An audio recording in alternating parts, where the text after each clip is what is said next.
In this episode of Fictional Hangover, we take a virtual trip to London and talk about poor decisions, solving the Jack the Ripper murders, and being excessively British with intense Americanisms in our discussion of 9 Liars by Maureen Johnson.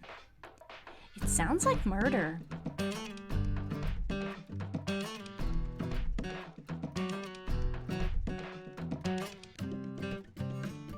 Hey everybody, welcome to Fictional Hangover, a podcast about young adult and new adult books, series, authors, and voice actors that is full of spoilers. I'm Amanda. And I'm Claire, and today we're going to discuss 9 Liars by Maureen Johnson. Standard disclaimer. If you haven't read this book, please remember that Fictional Hangover is all about spoilers. If you haven't read or listened and don't want to be spoiled, stop listening to us and go read or listen to the book. Then come back. If you haven't done this but want to pretend that you have, or if you don't care about spoilers, or if you just like the show so much that you don't care about any of that, then listen up. Yay! Yay for more Maureen Johnson! And this one fits in with our road trip theme this month. It does! That's what I was going to ask as my initial thoughts. Like, does this count as a road trip? Because it does, but... Yeah. Road trip is a catch-all for any kind of visit from one place to another and you return again. Yes. Road trip's basically a fancy word for saying you're going on holiday for a period of time. Yes. Road trip. It doesn't have to be in a car. But they do travel by car. Exactly. They do have a road trip within a road trip. It's road tripception. It is. It's perfect. Okay, we're entering discussion territory. Should we get some background information before we get too far in? Yes. So I read an interview on bookpage.com. And the interviewer says, all of your books about Stevie balance page-turning mysteries with real emotional stakes for Stevie and her friends. Did you begin 9 Liars by asking, what crime do I want Stevie to solve this time? Or, what's happening in Stevie's life right now? And Maureen's response is, it's the first one, though I'm always thinking about what happens in the second. Stevie's life, that's an organic process. The murder mystery is a machine I build piece by piece and assemble carefully. Stevie's life grows around it like a flowering vine, she said, writerly. And that's why I picked it. She said writerly. She said writerly. That's why I picked that quote. But also because this book, this adventure of Stevie's has a lot more of Stevie stuff in it than murder. So I thought it was important. Yes. It has character development and stuff. Yes. Yeah. So that's why I picked that one. But also because she said what she said writerly, so I like that. And I said so eloquently, not. Okay, now, doubling back to initial thoughts. And my question was, does this count as a road trip? And we said yes, it's a road trip within a road trip. It's road tripception. Do you have any initial thoughts? Welcome to my side of the pond. Even if it's just this week. Aww. Shall we begin? Yes. Why not? End of program. I don't know. The end. I don't know.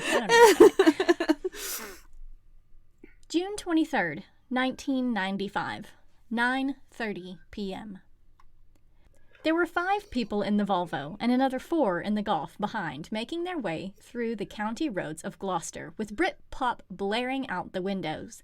9 in total, and they aren't just any 9. They are the 9. Greater than the sum of their parts. Sebastian, Theodora, Yash, Peter, Suze, Angela, Julian, Rosie, and Noel. Friends from pretty much the moment they started at Cambridge University Freshers' Week theatrical auditions, and inseparable throughout. Eventually, they decided to set up their own theatrical group called The 9. By their 3rd year, they had moved into a shitty student house together, and everything was shared, from socks to cereal, soap to partners. Now, though, they are celebrating graduation with a party at Sebastian's family house, Merriweather. They expect things to get very messy, just not in the way they did. No. Sounds like a murder to me. It would be truly devious if it was. Stevie is procrastinating and cake is preferable to doing schoolwork, so she persuades Nate to go with her to get some. Nate, who usually procrastinates along with her, has become really weirdly focused on his writing, but the siren's call of cake cannot be denied. Nate asks Stevie about the cold cases people have been emailing her, but it's just the usual stuff, it's nothing exciting. Stevie is also procrastinating on choosing where to go for college. She has many tabs open with places but can't make a decision. Janelle and Vi are being so organised with their spreadsheets, which delights my heart, and it's giving Stevie so much anxiety. Nate basically says Stevie is annoying her in her decision and she should solve a little murder to keep her busy. Yeah, maybe a little murder would help take the edge off. Just a little murder. Just a little bit of murder. A soupçon of murder. An amuse-bouche of murder. Would you like an hors d'oeuvre of murder before the main course of college applications? And murder. And murder. Side of murder. June 23rd, 1995, 10:30 p.m. Angela is in her room unpacking her things to the sounds of blur coming from another room. Angela's thoughts turn introspective. This is their last big weekend before they graduate, and the 9 will split off to do their own thing. It's difficult for her. Their troop, her found family, won't be together anymore. Peter comes in and interrupts her thoughts. Out of all the pairings in the group, Angela has never gotten together with Peter, but maybe she will this weekend. It seems to be heading that way. After Peter leaves, Rosie knocks. She has something to confess, a secret she knows Angela is trustworthy enough to keep. But before she's able to tell her, Suze comes in with warm champagne. Rosie tells Angela she will tell her later. She never does. Sounds like murder. Stevie is in her room eating a piece of chocolate cake with maple syrup in it. Well, this is Vermont. There's maple syrup in absolutely everything. Anyway, it's time to tackle her assignments. Or here's an idea. She could give herself up bangs. She should. Definitely. Luckily for Stevie's hair, Janelle confiscated her scissors 2 weeks ago, the last time she threatened cutting bangs. Stevie sits down to read again, but thankfully David calls. Yes, and he's slightly drunk. In between David slurring how pretty she is, he asks her to come to England and says he's talked to the people and she can study abroad and Nate and Janelle and Vi can come too. Ellingham embraces remote learning opportunities after all the murders and such, so the four build their study abroad case, make arrangements for passports, and within 10 minutes of sending the proposal to the new Ellingham director, Dr. Quinn, have an appointment to discuss. June 23rd, 1995, 11 p.m. Sebastian has organized a game of hide and seek in the dark.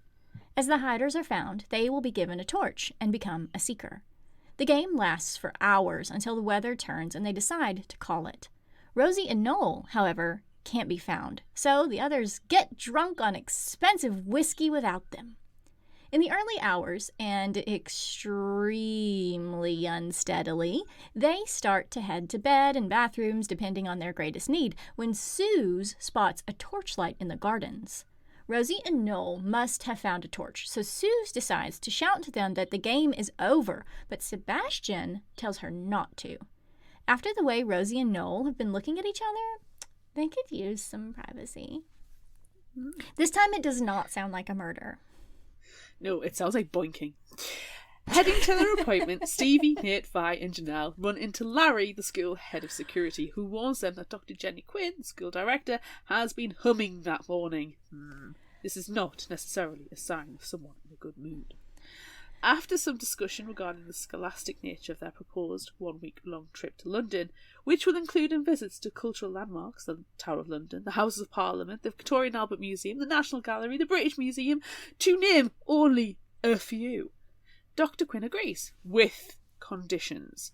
Stevie has faced murderers less intimidating than Dr. Crane, but at least she has her approval to go.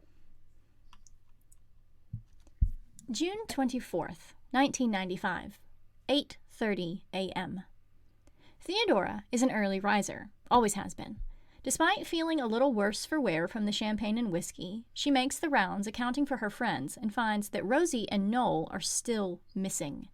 Peter, Yash, and Angela follow the delicious smells of bacon sandwiches and coffee Theodore prepares and eat before venturing outside into the torturous sunlight to look for Rosie and Noel, who they assume have been boinking all night in a potting shed.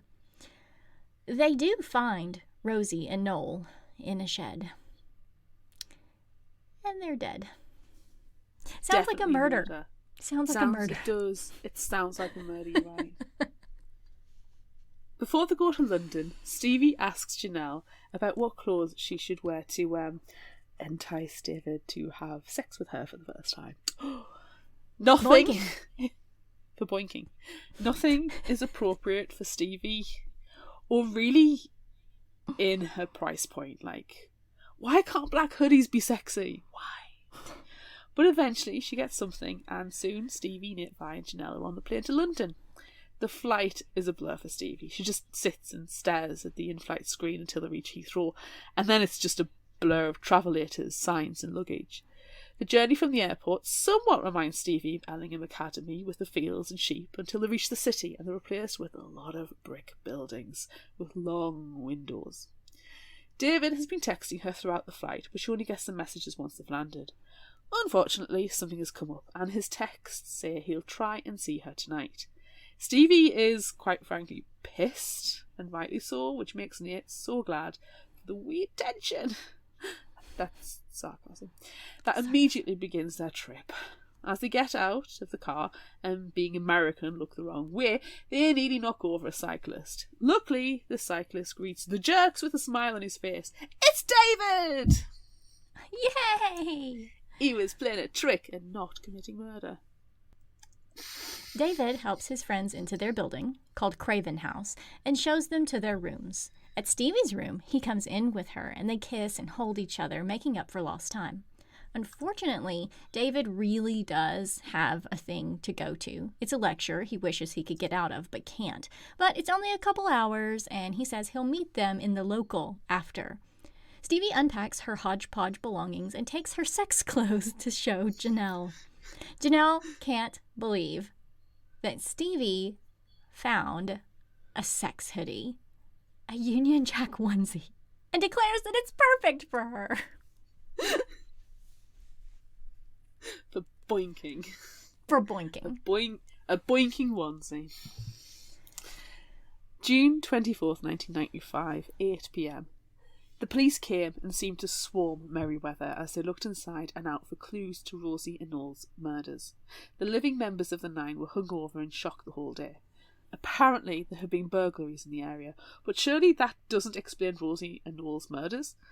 Eventually, Angela is able to go to her room for a bath, and Theodora follows to talk. Angela confesses Rosie wanted to talk to her about something and seemed particularly worried about it.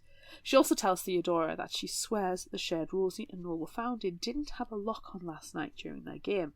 But Theodora tells Angela she must be mistaken, because the lock was definitely there this morning. David takes Stevie and the gang to his designated local a few streets away, stopping to pick up fish and chips to have with their drinks first. It's odd to them that they can drink alcohol, but it's legal over 18 in the UK, so when in London... After their meal, David takes them to the London Eye, where they meet up with David's college friend Izzy, who is able to get them into a pod through a family friend. She's really nice. Suspiciously so. Stevie and her friends are really only okay and not super fantastic as Izzy's praise would make them seem. As the pod comes back to the ground, Izzy pulls Stevie to one side. She's been eager to talk to her about a murder. As Nate says, there it is. There it is. Murder. Sounds like murder. Sounds like murder. In the notebook of DCI Philip Starling, Gloucester Constabulary, A very factual series of events of the night of June 24th, 1995 at Merryweather is given. It includes further details the remaining 9 would not have known. The axe used to murder Rosie and Noel was found in a stream a short distance away. Evidence indicates Rosie died first. The light bulb in the shed was smashed during the attack, and traces of Rosie's blood were found on the remains of the glass. Oof.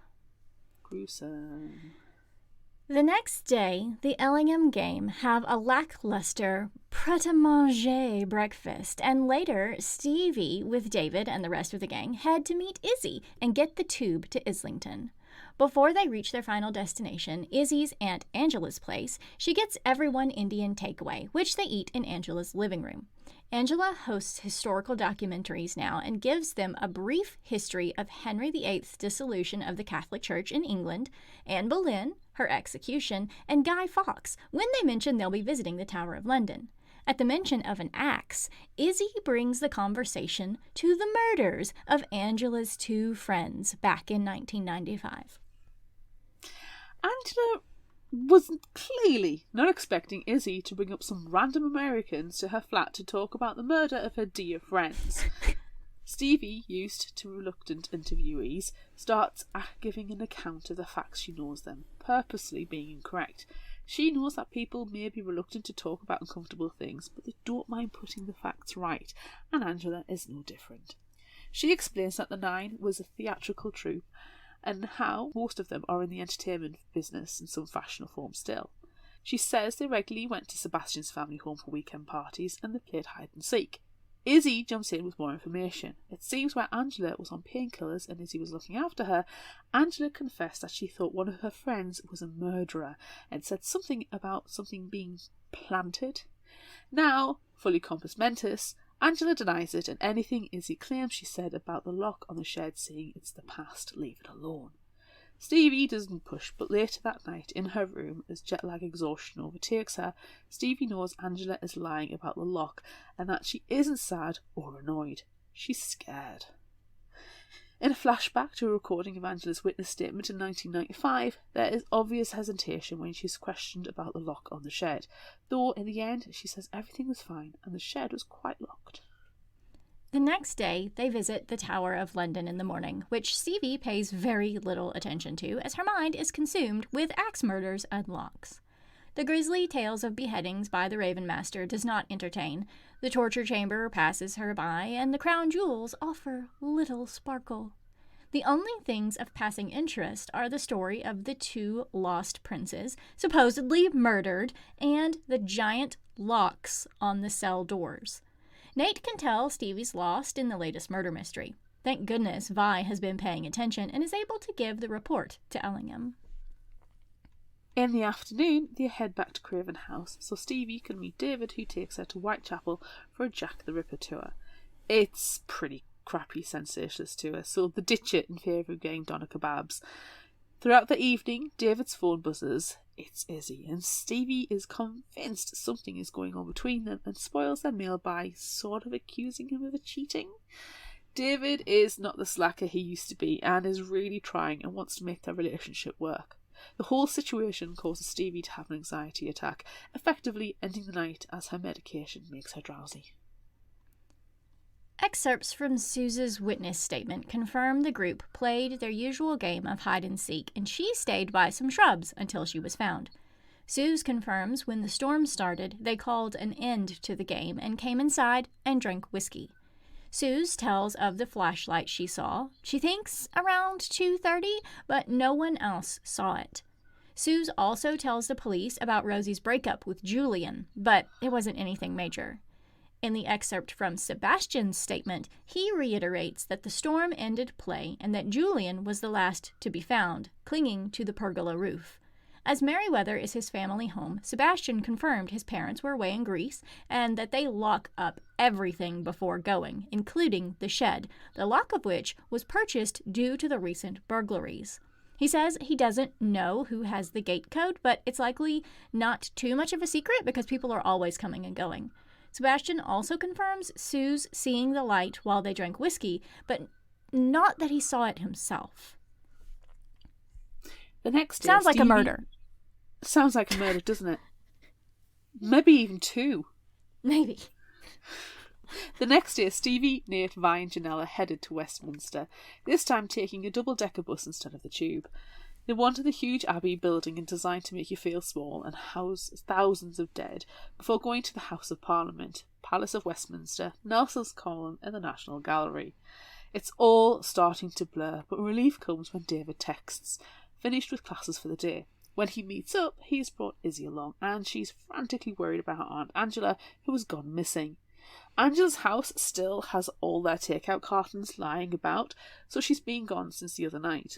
The only information she has is a long group text exchange with the remaining members of the Nine as Angela tries to gather them at Merryweather that weekend to discuss things, and something about she had the button? Weird. Partway through the conversation, Angela stops responding. It's time for Stevie to look through her flat. Angela's flat is exactly how they left it, and her passport is still there, so she hasn't disappeared abroad. As Stevie struggles to see anything that could be considered odd or a clue, Angela's cat, Doorknob, comes in and steals a bit of dazzled chicken. Izzy chases the cat into a cubbyhole she never knew about. Behind the vacuum cleaner is a lockbox, and despite their best efforts, they can't get it open. Stevie suggests they take it with them and keep trying because there may be something important inside. In the meantime, Izzy is going to set up meetings with those of the Nine still in London. Stevie needs to be careful, though. Dr. Quinn made one of her promised random phone calls and doesn't sound entirely convinced by Stevie's sudden interest in the Tudor period. In the excerpt of the witness statement of Theodora, she recounts going to check on everyone the morning Rosie and Nola found. She always liked to make sure everyone was okay and accounted for after a bender. She also confirms it was she and Julian who found their bodies. In Julian's excerpt, he confirms he didn't check that the shed was locked. He saw no point because Sebastian had told them it was, and that he spent hours on top of the pergola before being found. He also admits to kissing some other girl at the pub while still seeing Rosie, which is what ultimately ended their year-long relationship. And this happened very recently. Ooh. Today's sightseeing takes the Ellingham gang first to the Natural History Museum and then the Victoria and Albert Museum. However, at 2 o'clock, Stevie leaves to meet Izzy and some of the Nine, and Nate, Vi, and Janelle cover for her with Dr. Quinn. Stevie and Izzy go to Suze's place, where Peter and Yash also meet them. Stevie gets them to talk about Angela and Merryweather in 1995. Suze was the group photographer and pulls out some pictures from the week leading up to and that night at Merryweather. In one, the shed is clearly visible. They promise to do whatever they can to help find Angela. Everyone seems mad at Julian, who is now an MP, but not much more than that. To be useful, they made up some missing person flyers and posted them around Islington. When they get back to Craven House late, Stevie accepts David's invitation to go to his room. As things start to heat up, boinking, Izzy has spectacularly bad timing to deliver updates.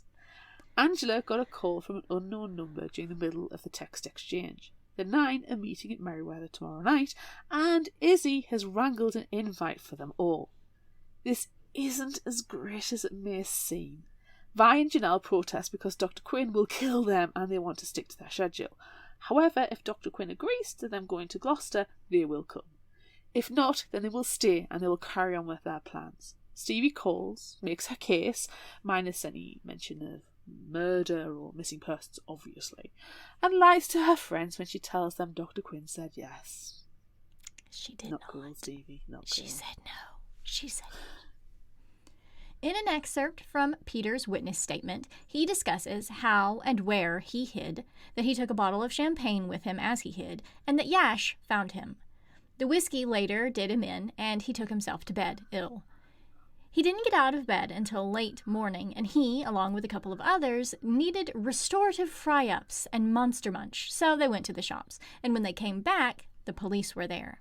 In Yash's statement, he admits to hiding under a bed and was found straight away, having been too drunk to find a good spot. They went outside around midnight in the rain, and he never noticed anything wrong with the shed because Sebastian had stuffed the keys down his trousers. After the whiskey, he couldn't really tell when or what had happened. Next morning, Stevie and the Elegant Gang, Izzy and Angela's mystery lockbox set off for Gloucester via Paddington Station. Yes, it is a real place and not just a teddy bear.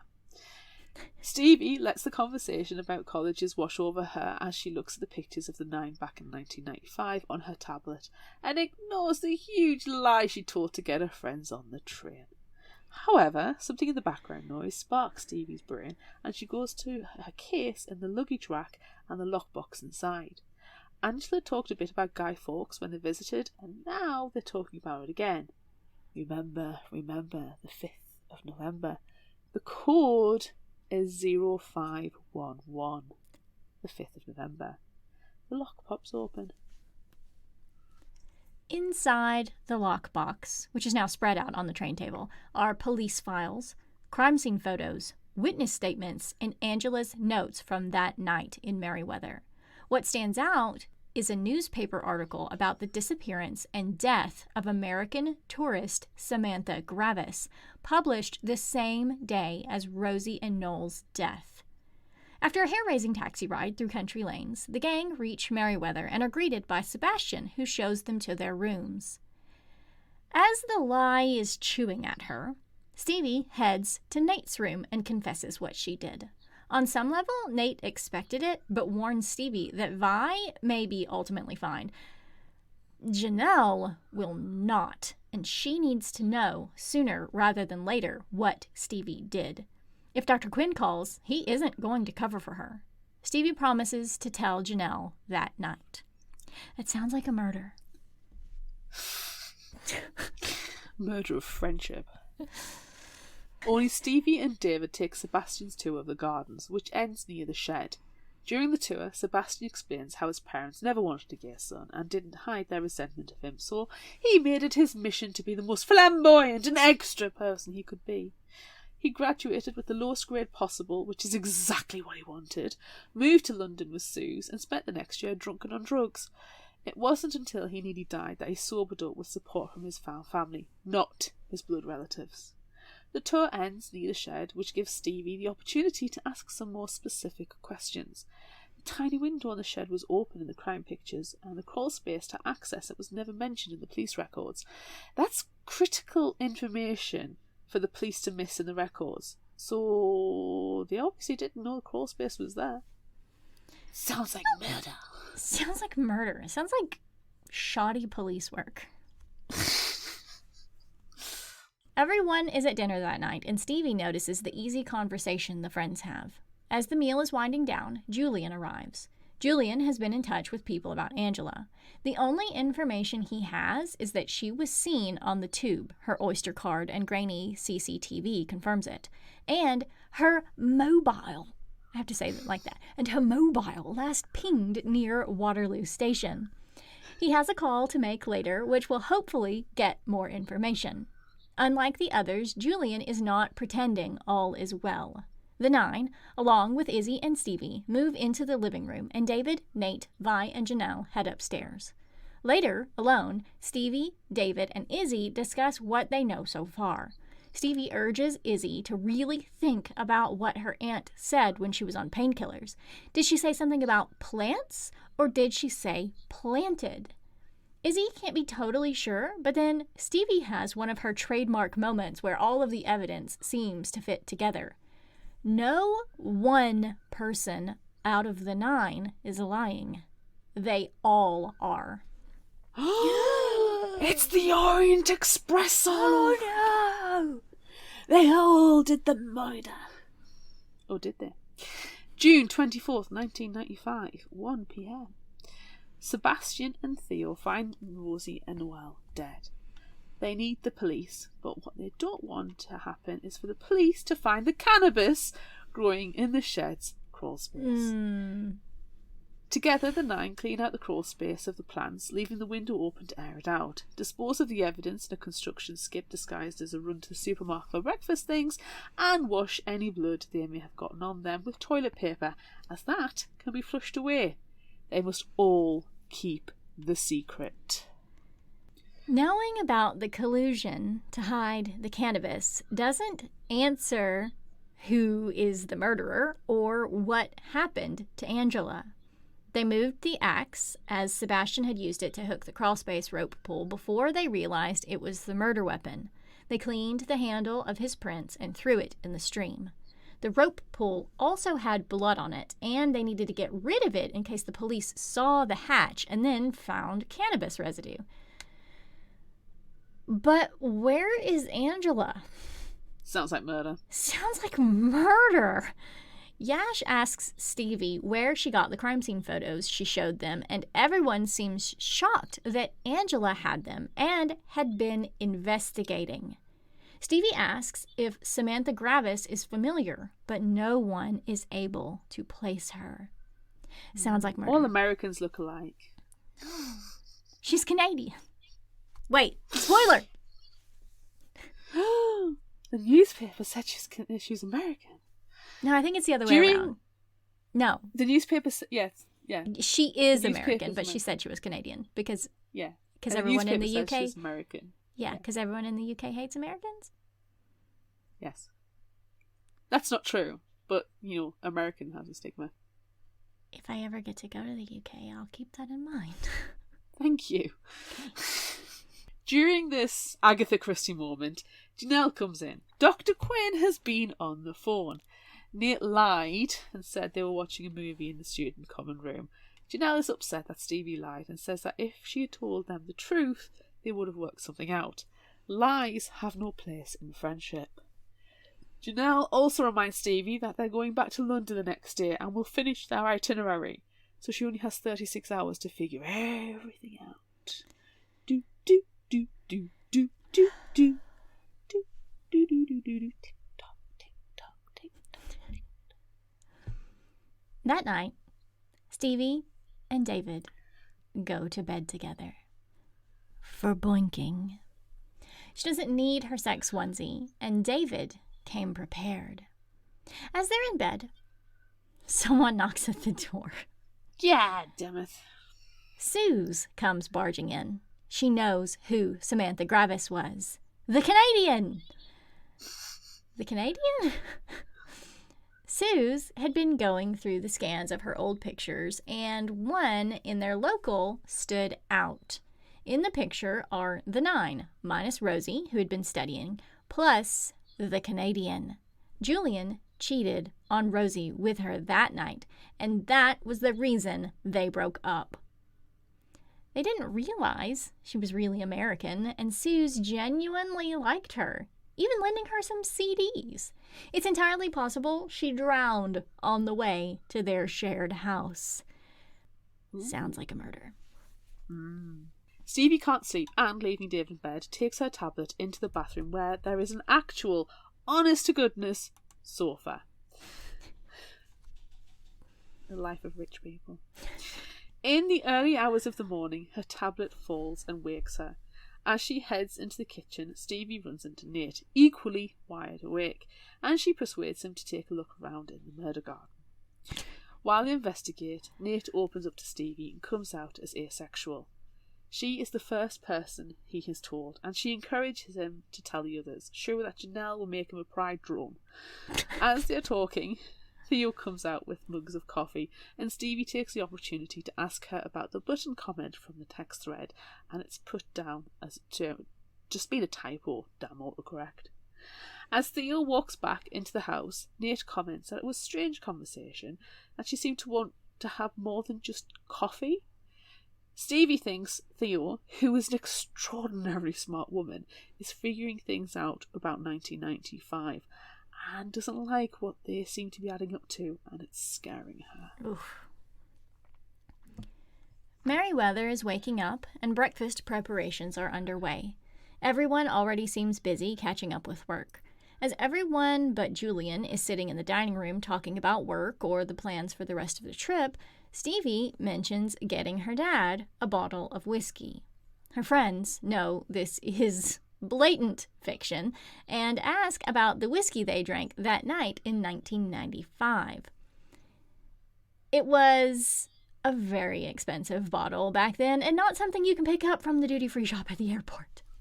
As the friends recount how clumsily drunk Sebastian was trying to get that bottle out of the cabinet, Julian walks in. By his expression, everyone knows something has happened. Angela has been found dead in the river. Ooh. Sounds like a murder. Sounds like murder. The crowd disperses in various groups and directions, leaving Stevie alone. Stevie takes a walk around the grounds, and as she's sitting, Julian runs into her. He's been reading up on Stevie's previous cases and shares some additional information his sources sent him. Angela was found with her wallet, containing £40 and credit cards, intact, a set of keys, her phone, her Oyster card, a new Oral-B toothbrush in package, a box of Strepsils, a blister pack of Nytol that can hold 7 tablets, 6 were missing, 1 remaining, and 5 large rocks. It seems Angela was drugged and or drugged herself and left to drown. As the Ellingham gang make ready to return to London, David tells Stevie he's going to stay and make sure Izzy is okay, but he'll meet them after with their planned fancy tea and theatre show. On the train back, Nate asks Stevie about the whiskey questioning. She doesn't know why she asked, except that the point in the evening feels important. The afternoon tea was expensive and barely touched. The theater show was also a dramatic disappointment. No one was in the mood, really, and only went ahead with it because it had been planned. After, they head back to Craven House, their London trip seeming at an end without the bang they had hoped for. Stevie heads to David's room. She'd been waiting all afternoon for the message to say he was back in the city. His room is empty, but she finds Izzy's and finds him in there. In the hallway, Stevie is rather peevish with him. She wants to spend her last night with him, but he says he needs to be with his friend for a little while longer. They part with cutting remarks, and Stevie falls asleep in her sexy onesie, waiting for David to arrive. But he never does. Stevie has 4 hours left in London. She needs to pack, see David, and return the lockbox. She texts David and they arrange to meet. He's brought coffee and asks to take a walk, and though she needs to pack, she agrees. Eventually they stop and David fumbles the "it's not you, it's me" speech. Oh. Janelle calls Stevie, interrupting them, worried because Stevie hasn't packed, giving David the opportunity to leave. Janelle, her moment to shine, pulls everyone together, gets Stevie ready to go. Nate offers to punch David in the dick, but Janelle, she wants that job. Sounds like murder. Sounds like there needs to be murder this time. Stevie lets herself be managed and pulled along until they reach the Heathrow airport. Her foggy brain, though, seems to be pulling at some memory about Angela's flat. They check their luggage in and head to security, Stevie the last in line. Before she goes through the gate, Stevie steps out under the guise of needing to pee and hides in the bathroom until the plane is boarded and the gate is closed, her friends frantically texting. Eventually, she responds that she has to finish this case and that she'll get a later flight. No lies. Stevie makes her way back into London and arranges to meet Izzy at Angela's flat. Stevie pulls out Doorknob's treasures that were next to the lockbox. His toy mouse, part of what looked like a real mouse, a used tea bag, 2 buttons, a crumpled tissue, a dirty cotton swab, and a grape stem. It's the buttons that ring bells in Stevie's mind. Izzy thinks one is from a sweater and the other is a Stella McCartney. Dismissing these for now, Stevie puts her earphones in and starts walking the house, examining everything. Sitting in Angela's office, Stevie writes down 3 things that keep coming up: the lock, the button, and Samantha Gravis. Stevie becomes increasingly frustrated and reviews the text thread Angela had and forces Izzy to recall their conversation before the murders. Something about Anne Boleyn and her beheading. How the executioner pulled a trick to get her head in the right position. Something sparks in Stevie's mind and she rummages through Angela's trash until she finds the small piece of paper she needs. There is no button. Stevie knows what happened. Now, he just has to prove it. Izzy is able to set up a private pod on the London Eye and arranges for the remaining 9 to come on the pretense of having a memorial for Angela. When the pod reaches its peak, the wheel stops and Izzy invites everyone to sit because Stevie has something to say. Stevie tells them about Angela's Anne Boleyn story, how a little bit of fakery gets results, and that the button isn't real. It's fakery, which drew out the person responsible. Angela went to meet them, probably thinking they had the same suspicions as her, and in fact, she was meeting the murderer of Samantha, Rosie, and Noel. The thing that kept leaping out to Stevie from the witness statements was that Sebastian had put the house keys down his trousers, yet couldn't get the drink cabinet open. He couldn't open it because he didn't have the right keys. It was only when they were replaced by Peter on the pretense of helping him did they get the cabinet open. June 23rd, 1995, 11 p.m. Peter watched Julian go off with Samantha. Then next, she was flirting with Yash. He was ready to graduate and not be surrounded by his friends. He loved them, but he was tired of them. Peter had been studying the night Samantha was headed to their house to return the borrowed CDs. They walked together and she seemed to be flirting with him. She suggested they steal a punt and row down the river, and Peter went along with it. At the dock, Peter didn't push Samantha in, but he didn't help her when she fell in and hit her head. He found out it takes very little effort or time to hold someone's head below the water. Oof. Sounds like murder. Sounds like murder. The next day, over breakfast, Rosie could tell something was off with Peter. He knew, she knew, and as the days passed, he could see her watching him. The morning they were getting ready for Merryweather, the article about Samantha's death was splashed over the paper. Though we got rid of it, Rosie saw a copy when she popped out. During the blur and cigarette-filled drive to Merryweather, Peter worked out exactly what he needed to do. First, get the keys and exchange them with his own. Easily done. Next, get the bedroom facing the shed. Done. Peter intercepted Rosie between her visit to Angela's room and the start of the game, saying Yash was in trouble and he needed her help out at the shed. Peter urged Rosie into the shed and even blocked the door with a rake so they can't be interrupted. Rosie asks if Yash hurt the girl in the paper. Peter can't speak, so Rosie lets him fumble until she reveals she heard him with Samantha. She'd been in the shag tent in their garden with someone, so he can't pin it on Yash. Besides, Yash would never do something like that. Peter's panic slips away and he spots the axe. He swings and hits until Rosie doesn't look like Rosie anymore. As Peter is hiding her body, Angela rattles the door, playing the game and seeing if anyone is inside. Peter smashes the light bulb with the axe. Peter needs to find Noel. He was with Rosie in the shag tent, so when Rosie doesn't come back, he'll know. Peter purposefully gets caught so he can use the game as a disguise to search for him. It takes a while, and with the pretense that Rosie is looking for him, Peter finds Noel and lures him to the shed.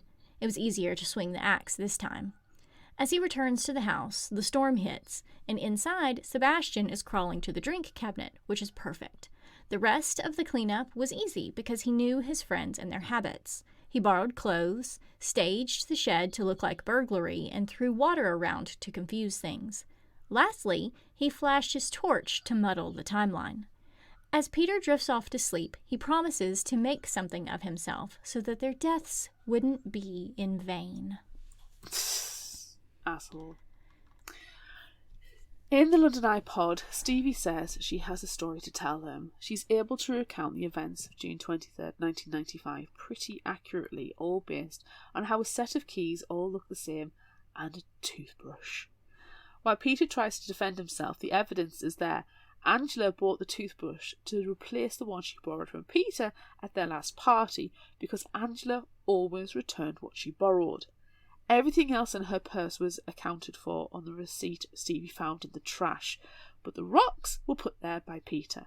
Despite his protests, his friends can see the truth of Stevie's detective work. Izzy calls for their pod to be lowered. The minute they get to the ground, Peter walks off, and Suze is being held back from throwing Peter into the river by Theo and Sebastian. Julian is on the phone, and Yash is taking a moment to himself. What happens now? It's difficult to prove, but it will need to be investigated. The 5, all that now remains of the 9, will pursue it, and they'll stick together as they look for justice. The 5 also promise, as thanks, they'll smooth things over for Stevie with her school. Possibly something about a terrible stomach bug and vomit everywhere. Phone calls will be made. In the meantime, Stevie will stay with Izzy. In the taxi back to Craven House, the events with David seem to crash down on Stevie now that Angela's murder is, well, somewhat solved. Izzy calls David an idiot and tells Stevie he broke up with her because he's intimidated by her, and ever since, he's regretted it. All he talks about is his amazing smart girlfriend, and frankly, she was prepared to not like Stevie. Izzy texts David, who was drunk on £3 vodkas in the local, so Izzy asks the taxi to take them to the pub. Once there, they scan the crowd, but Stevie can't see him. Izzy, a bit too perkily, says she's mistaken and he must have gone home, but Stevie knows she's lying. She turns and sees David's face pressed into another. The end. The end. Sounds like murder. Sounds like murder. So much murder. So much murder required right now. Let's take a break. Don't go and commit murder right now, everyone. No. But listen to this promo. Unless you murder some cake. Murder some cake. Yeah, that would be okay. By eating it. Yeah, yes. that would be okay. Hi there, I'm Volley, one of the hosts of the Reading Queens podcast. If you love books, fandom discussions, and having a good time, join your new internet friends as we take on such topics and more. Hosted by a group of published authors, Reading Queens is a podcast for every book lover. Every week, we get together to blab about our favorite books, why we love them, and the book boyfriends we wish were real. You can find the episodes on Apple, Spotify, Google Podcasts, and other platforms, with a new episode launching every Wednesday. Thanks. Now back to the show. Okay.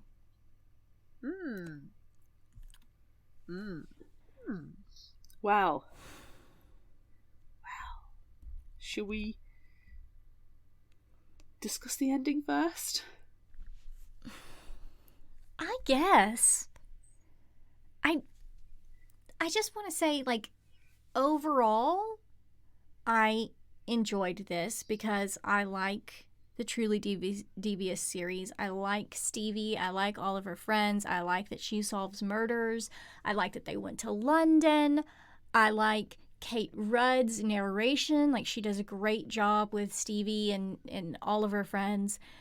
So I like the book, but I also did not like this book at all. I agree. It's the weakest out of the Truly Devious series so far. Yeah.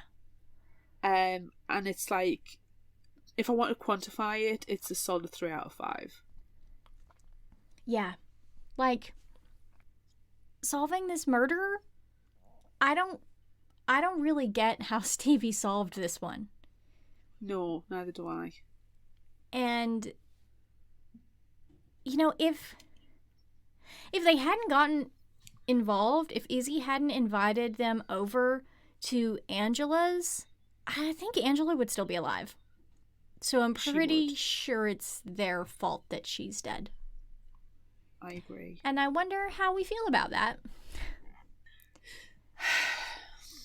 Yeah, you raise an excellent point. I agree. If Izzy had not discussed it with Stevie, Angela would still be alive, because it was after they left the apartment, after they left Angela's flat, that she sent the messages out to the rest of the 9.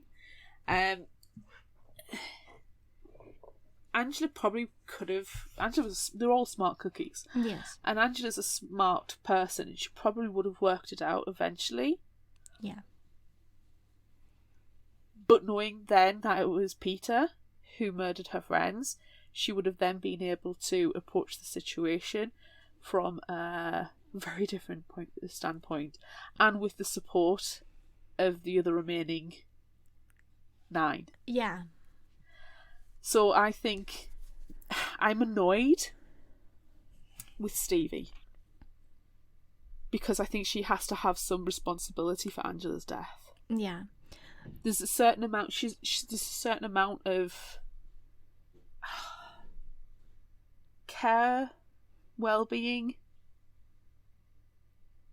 that needs to be done when you are an authority figure within the investigation. And yes, she may still be a teenager. She may be 17-year-old. But she's leading this investigation into a murder of a very violent crime. Yeah. That regardless of being 30 years ago. So I agree, she's got responsibility in that. Yeah, I feel like in the next one, because obviously there's going to be a next one, I have a feeling that, you know, with how much Stevie's life and emotions were in this one, that she'll probably be spending a lot of time thinking about what happened in London and what happened with David.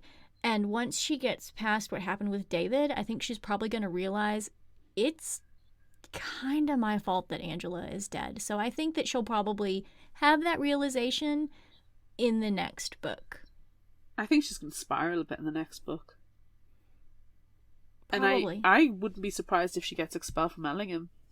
I know that Julian and et al. Said that they're going to make phone calls and smooth things over with Ellingham to say that it was a stomach bug. But Dr. Quinn, who is the new Ellingham director, she's not going to believe that. Unless you're going to fake medical records. Which they could, because they have Theo.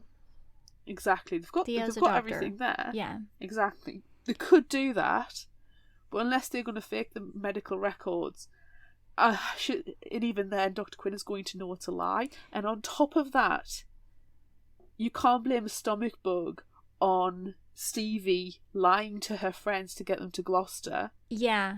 I think that their phone calls and stuff are only going to get her home and, like, cover why she wasn't on her flight. Because there's no way that any of that could explain why she disregarded rules and took her friends to a place with a murderer. It wasn't even just disregarding the rules, it was disregarding direct order as well. Yeah. When she asked permission and she was given an outright no. Yeah. So that alone for me would be grounds for her expulsion from Ellingham. Yeah, I mean, she took her friends somewhere where she did not have permission to go, to a house with a murderer. Any of them could have died then. Exactly. And she can't claim that she didn't know that there was a murderer there, because she knew, she was suspicious. Yeah. And she knew, based on the stuff that she had found out from the beginning, that Rosie suspected one of her friends did something bad. And, well, you know all of their friends. They're all right there. Yeah. She doesn't have a leg to stand on. No. So I will be very surprised if in the next one she isn't expelled from Ellingham and she doesn't spiral. And quite honestly, if Vi and Janelle, and even Nate, but Nate is so loyal, if they need to distance themselves from Stevie for a little while to actually get perspective on their friendship, and to give her time to actually get perspective on their friendship, I wouldn't be surprised, because Stevie in this one was so ridiculously selfish. Yeah.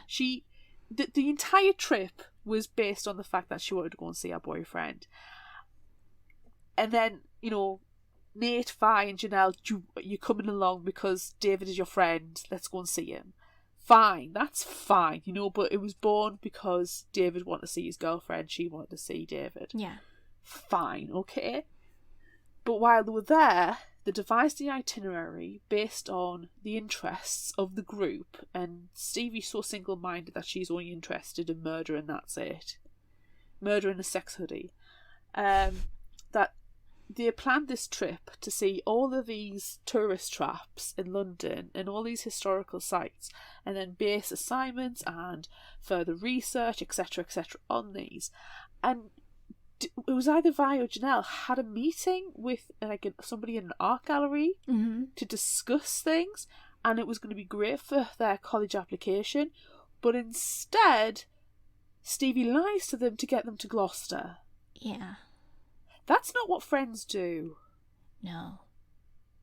But I feel like Stevie is jealous of her friends, who they all have all of these excellent things that they're going to do with their lives when they finish school, and this is all Stevie's got. All she's got is murder. She hasn't applied for any colleges, and even Nate has applied, which we find out that that's what he's been doing all along. You know, you think that he's writing his second book, which has been going on since the very first, since Truly Devious. He's been supposedly writing the second book that whatever. So you think that that's what's happening right now, especially after Box in the Woods. Yeah. You think, oh, he's just writing. He's writing and it's going to be great. But no, he's applying for colleges all over the place and spending thousands of dollars. And then you notice little things in the background like, oh, he's not buying food. He's like barely eating anything. And it's because he's out of money. US college applications, by the way, we had a separate conversation about this. We did. Absolutely book wild. Yeah. Absolutely mental. Yeah. I can't believe how much time and effort and money has to go into those things. Yeah. Ridiculous. At least in the UK, you apply for 6. I don't even think you pay for it anymore because you do it through UCAS. I don't even think I pay. I can't remember paying for it. It's based on grades. None of this scholastic extracurricular nonsense. Jeez. It's ridiculous. Anyhow, that's a discussion for another time and place. And if you're interested in the difference between US college applications and UK college applications, get in touch with us separately, or Google. Yeah. Yeah. Yeah. I feel like I could go on about Stevie's. I don't know. Poor decisions. Poor decisions. I think that's probably it. A lot more. I don't think we need to. I think we've covered it. Yeah. And I've lost a lot of respect for Stevie in this book. Yeah. Thinking for future books, what if one of her friends dies? So she's spiraling, because we've already decided that she's going to be spiraling in the next one. And maybe the only thing that gets her out of it is solving her friend's murder. I will riot if it's Nate. Me too. I will full on riot. Yeah. He's a precious cinnamon roll and should be protected.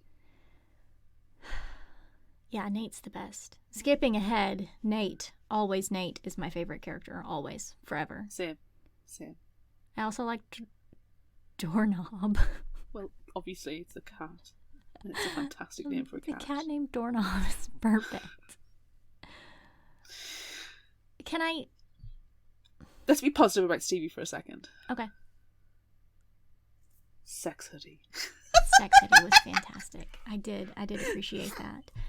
I was so excited when you got to that part of the book because I was finally going to say sex hoodie to you. That was really great. Speaking of that, though, sex onesie. The sex onesie. I guess this is probably also my surprise as well. Okay. David seemed like a completely different character in this one. Yeah, I agree, and I would agree that's my surprise too. Like, like I He just did. I don't have words. He did say he was pulling himself together, though. He wasn't the flaky guy that she knew in Ellingham. He was pulling his life together. He was going to his university classes. Yeah. Which he wouldn't have bothered with at Ellingham or if he was in the States. Yeah. So he's trying to make something of himself and account for what he's doing. Yeah, and that started with Box in the Woods too. He started getting things, he started being more responsible, which is fine. After he purposefully ruined his father's campaign and now his father's not paying for anything anymore. He's getting his life together. And it just seemed really odd to me that he invites them to London, figures out a way to get them all there, has condoms at the ready, but then he breaks up with Stevie? Yeah. I mean, Izzy said he was intimidated by her. But I can't see him being intimidated by her in this one because she's not impressive in this one. She's not present. No. She's just listening to Britpop, trying to get into the mood and thinking about photographs and random potential autocorrects. Did you spend an inordinate amount of time on your phone spelling out button, trying to make it autocorrect into something else, or was that just me? Yes. Okay. No. I did it as well, and honestly, it was unimpressive results. Yeah, I couldn't get anything. That would solve a murder. But then we found out that was all fake anyway. That was fakery. No, I couldn't even get it to autocorrect 2 button, if I'm perfectly honest. Yeah, I agree. David was barely present in this book. I consider he was the point of going there. And I'm sorry, right, okay. Unless things probably have drastically changed, and they will have, because I've attended, I work at university, and I can attend classes at the university, just sit in classes, don't get credit or anything from it. But I've sat in on modules, and as a student you do have to sign in, usually. But when I was at university, we never had to do that, so you could doll off lessons all the time. You just got your mate to get the notes for you. I had a friend who had 2 classes that clashed, that had with each other, and they were both core modules for her degree because she was doing a joint degree. So when it was the English one, I took the notes for her in the week that she was at a business class, and then somebody else took notes for her at a business class while she was at the big English one. She alternated, so we covered for her, and we made sure that if there was an attendance taken, we got her signed in on it. But that's a very rare occurrence that anything like that ever happened. It was very, very rare. But now I think they do have to, you do have a student ID card, the same as if you're an employee somewhere, you have to, security thing. But you can still Skype off. You would give Izzy the card and say, can you just sign us in? Yeah, I don't... I'm going to go and spend some time with my girlfriend. I'm going to go and boink my girlfriend, Yeah, I don't buy it. I don't buy the fact that he's in classes all day either. Because you're not. Colleges in America are very different from British universities. But I would have pretty much 1 day a week. Every semester, 1 day a week, I wouldn't have classes. Yeah. And there'll be some time. There was once I had literally a seminar and a lecture at 8 o'clock in the morning, and then 9 o'clock in the morning, and the rest of the day I had free. No, see, that's how it is here, too. You can choose what classes you want to attend and when.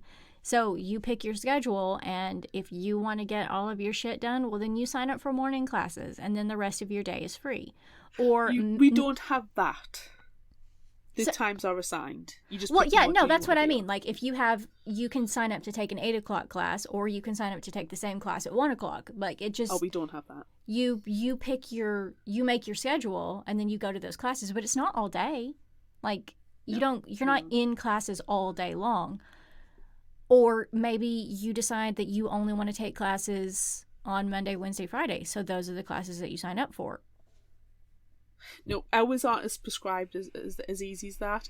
You would say, I want to do X, Y, and Z classes, and then you get told when the times are. Oh. You decide. There's no choice on which class you can go to. Here, you decide which classes you want to take, and those classes exist at certain times. So you pick, do I want to take this professor who teaches it at this time? That's what I choose. I go to that class every Monday at 8 until the semester is over. You can't like willy-nilly go all over the place. Like, you set your schedule and you go. We don't set our schedule. All we do is pick the class, and then you get told, it's Professor blah-de-blah at 8 o'clock on a Monday morning. You go, oh shit.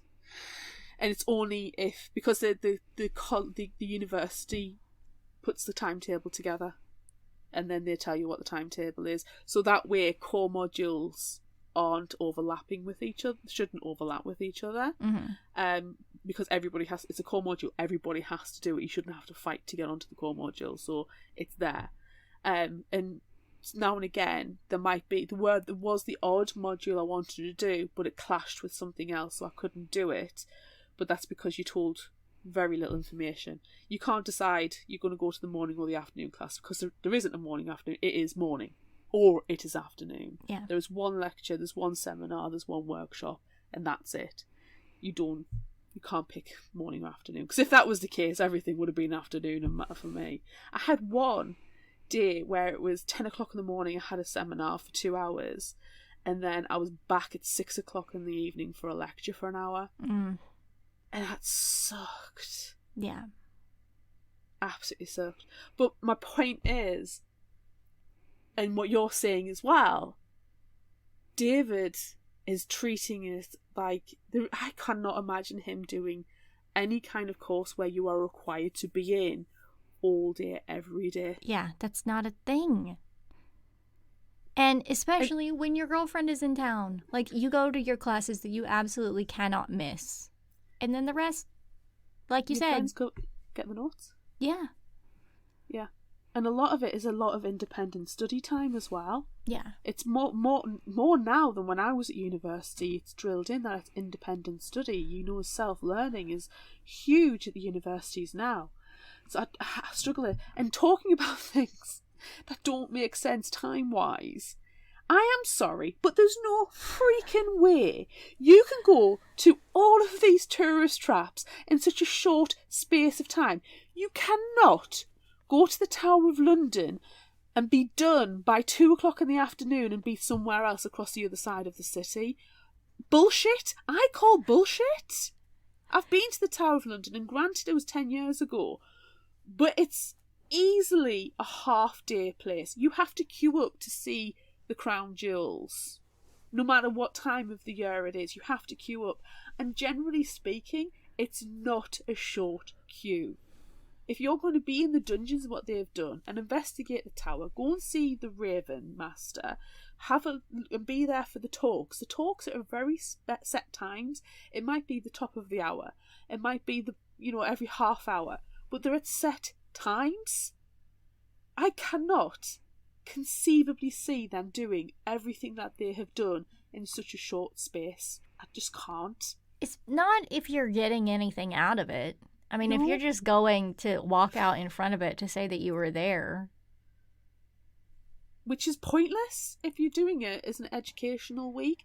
Like the day that they went to the Natural History Museum, and then the Victoria and Albert Museum, and then lunchtime they went somewhere else. Bullshit! The Natural History Museum is a glorious cathedral of a museum. It is built like a cathedral. It's built to honour nature.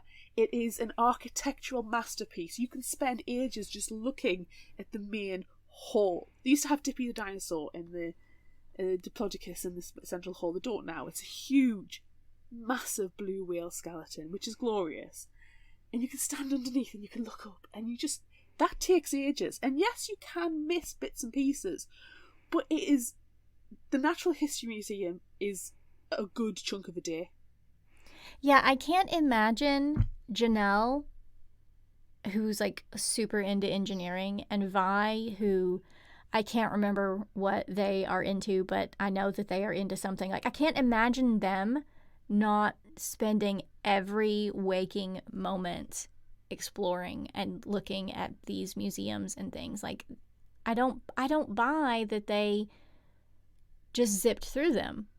So you saying that, like, it's not physically possible, then...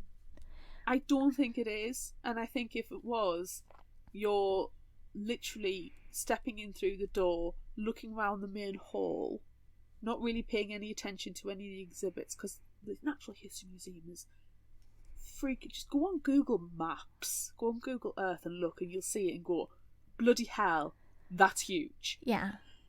You know, and go and spending time there, it's crazy. I think we spend it when I went, and bearing in mind the dinosaur hall was closed for refurbishment, so we didn't even get in there. And I'm desperate to go back to see that.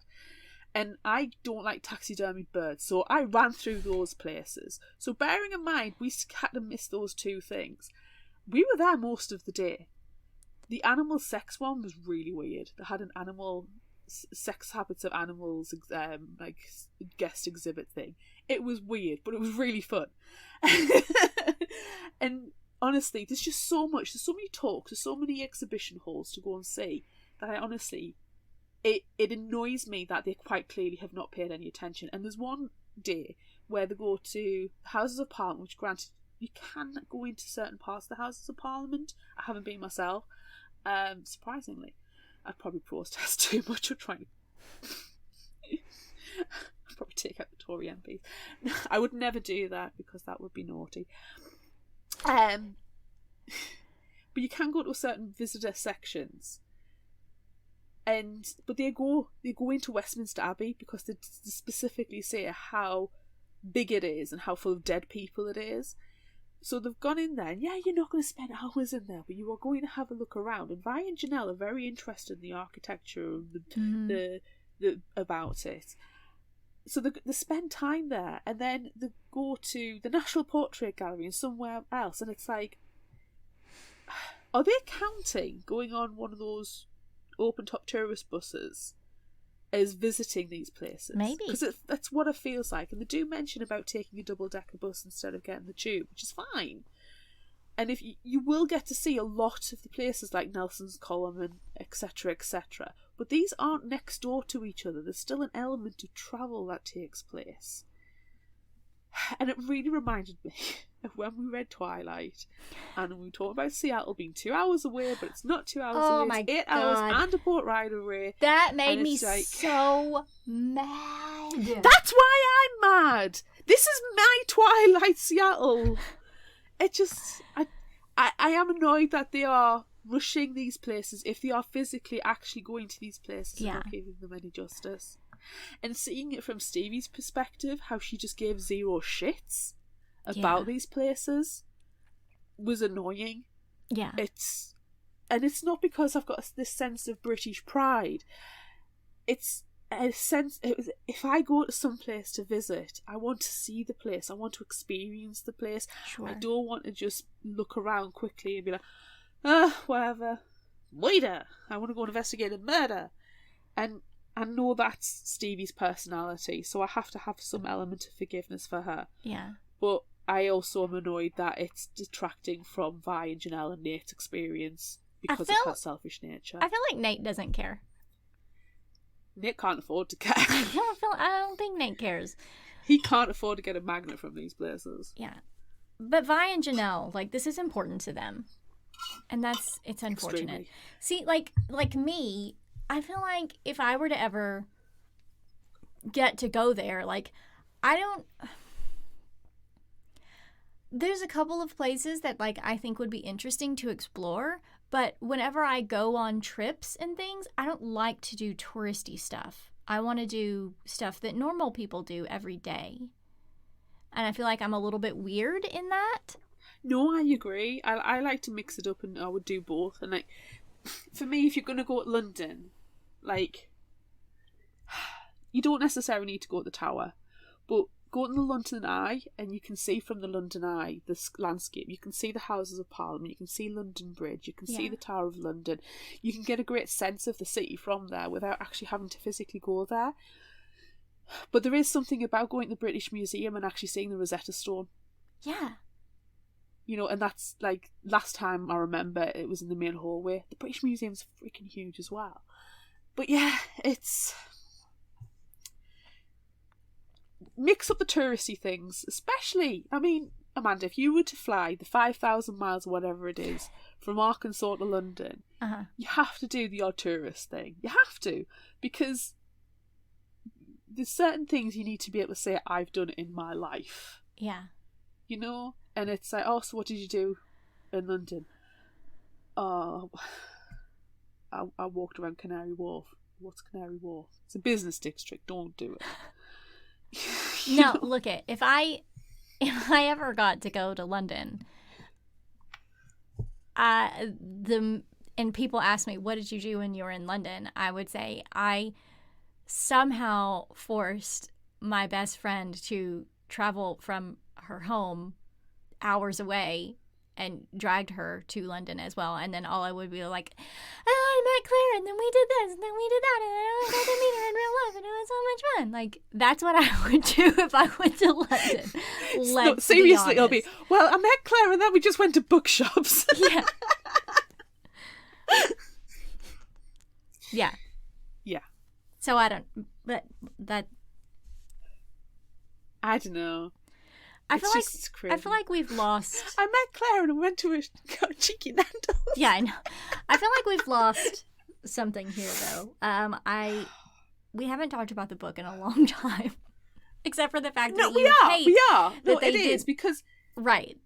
The biggest difference, though, that if you were to come to London, it will be because you're here as a tourist, as a visitor. But then, to be honest, right, 1 week trip to London to do an educational trip. No, that's too far and too short a time. Yeah. I would have said a month. And especially if the accommodation is being, you know, part of another college, essentially it's like an exchange without the exchange. Yeah. I feel like this should not have been an educational trip, which is what they had to, that's how they had to sell it to get Dr. Quinn to approve of them going. But it was a holiday. Yeah. Okay, so can we talk about 1995 a little bit? Do we know what? Oh, cast my mind back. 1995. How old was that? No, 1995 in this book, Claire, not real life 1995. Wearing a maroon blazer and a blue shirt. Not real. My uniform was ghastly. Okay, sorry. Not real 1995. Book 1995. 1995 Gloucester. I really enjoy that the 9 play hide and seek in the dark, because that is what I used to do with my friends. Whenever my friends would come over to my house, we would play hide and seek in the dark. And the house I grew up in, like, we had so much land, and yeah, there were places that you couldn't go, that was off limits. You can't go there, you can't hide there. But that is what we did in 1995. Did you have a murder shed as well? Well, no, not a murder shed, but we did have a barn. We had a barn. Murder barn? No murders took place wow. there. But yeah, that's what we did. We played hide and seek in the dark. It was more like 97, 98. 90s. We'll say 90s. Yeah. But still, yes, we played hide and seek in the dark. Yeah. So much fun. That's what we did. Anytime we had sleepovers, anytime we did anything, we played hide and seek in the dark. Whether it was inside whoever's house we were at or outside or whatever, that's what we did. And it was so fun.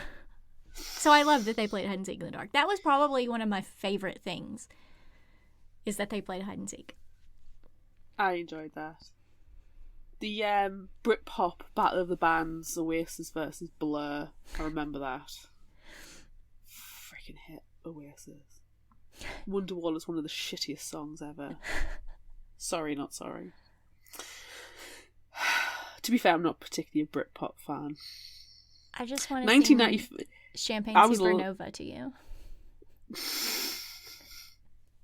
I like Pulp. Pulp was fine. I don't know, I just wasn't into it. I don't know who Blur is. Oasis, I do know. I don't know who Blur is. You'll have to Google because I'm not singing it. Yeah, I don't really care. I don't really care. It's just intensely British. Can I ask, speaking of... Jagged Little Pill. 1995 was Alanis Morissette's Jagged Little Pill. Yes. That's when it came out. I have bought that CD 3 times in my life now. And downloads. I'm glad that you looked the that songs up. that is my 90s, known as Britpop malarkey. Well, now you've ruined my segue, because I was going to ask you something based on what you were speaking of before that, but then you burst out with Jagged Little Pill. I wanted to ask you, because you remember at the beginning of the episode when I didn't know how to say Gloucester, and I was like, hey, how do you say this word? And then I was worried that I was going to be butchering everything, but luckily I didn't have that many words to butcher.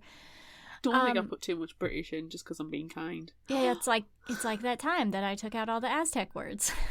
Flowey Porchley. We're allowed to be on occasion. You've had your one go, that's it. Yeah. How did you feel about the audiobook this time? Oh, wow. Because like I said at the beginning, like, I love Kate Rudd, and she's a super delightful human being, and I love her Stevie and Vi and Janelle and Nate and David. Like, she does such a good job. I love just the sound of her voice. Yes. But having 9 additional characters, no, 10, because you count Izzy. Okay. It was the audio narration was so. The American, perfect. Stevie and Nate, David, Vi, Janelle, all felt like coming home. It was lovely, comfortable. But honestly, and Kate Rudd is a really talented audio narrator. Yeah, she really is. And she's lovely. We have spoken to her before, so people can go and check that interview out. Her Brit, so freaking disappointed. I just feel like you couldn't differentiate between them. Well, yeah, that's Rosie hard. was a stereotype Irish.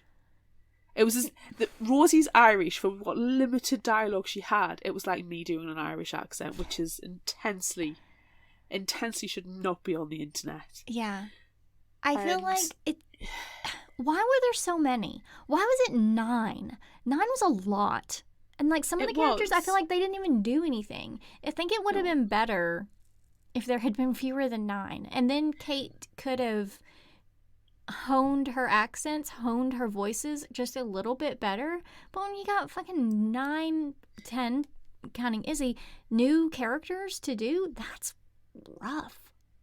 In all defence, though, of Maureen Johnson, you don't write the book based on the audiobook narrator's capabilities. That's true. You write the book based on what's needed in the story, and I can appreciate 9 people making sense in the storyline because you want to make it the Orient Express experience. Right. She draws so much on Agatha Christie. Yes. And, Sherlock Holmes to a lesser extent.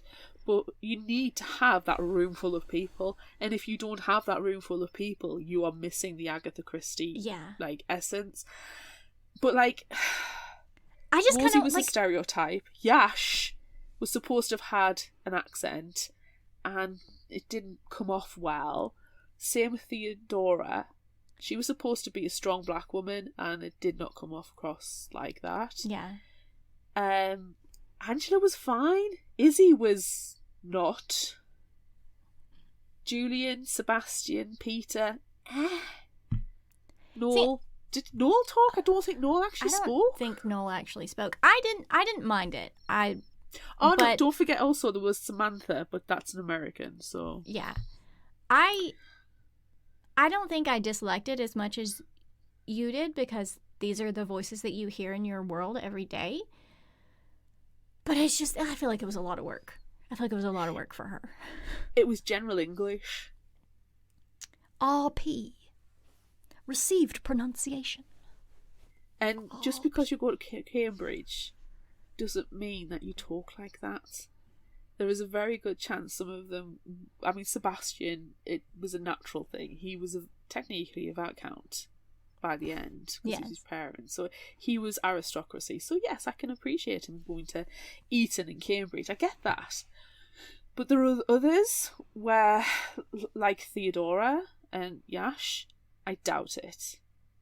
Based on it being the 1990s and, well, you know, the times that they'll have grown up with, I don't think they will have been of the socio-economic strata the same as Sebastian, so they would not have the plum voice. Yeah. And you wouldn't be putting on the plum voice in Cambridge either. You know, they'd have got in based on their grades. So yeah, I struggled with it, and I think it's the same as if a bad Brit does a Brit does a bad American. Like, you know, like Hugh Laurie in that when he does that, the Doctor, can't remember what House. and Hatton House, his accent is classified as general American. It has no specific state of origin. No. And I feel like that's kind of what was happening in this audiobook narration. So it would be fine for everybody else's ears, but I think as a Brit listening to it, it feels a little off. Yeah. So it wasn't the Brit wasn't the best, but her American, like the Stevie and Nate, David, Vi, Janelle, you know, the characters we know and comfortable with, fine. Very comfortable with them. Yeah. I just had problems with the Brit. And I know she can do it because she's such a good talent. I just think it's because she had 10 extra characters to be. At least. And that's DCI, hard. the detective as well. Yeah, that's hard. Yeah. And It like almost... the guy on the Jack the Ripper tour, like there's a million more characters. It's like that time that we talked about January LaVoy being 3 people in a trench coat because she had literally 300 characters that she was in the Diviners. There's a lot of characters. Freaking so good. many. Yeah. She is so good. Do you know, I would have appreciated it more if, when we do the flashbacks to 1995, each one is from a person's specific perspective. Mm. Yeah. There should have been different voices. That probably would have been easier for her to do too.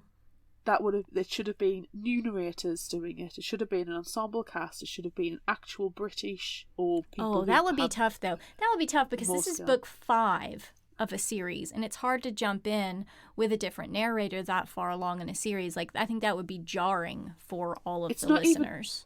It's not just one narrator. I wanted a different voice actor, different voice talent for each. That's what I mean. But if you jump into book 5 and you've had Kate Red this entire time doing a fantastic job, and then all of a sudden you've got an ensemble cast, that feels wrong to me. But it feels at the same time, hurtful though, to Kate Red in her beauty might, and glory. It might be, but I'm gonna knock this down ratings-wise based on how I've consumed it and how it didn't meet expectations. You know, as an audiobook listener and as somebody, you know, as you talk to people who do listen to audiobooks, you can say, well, why do you not like this audiobook?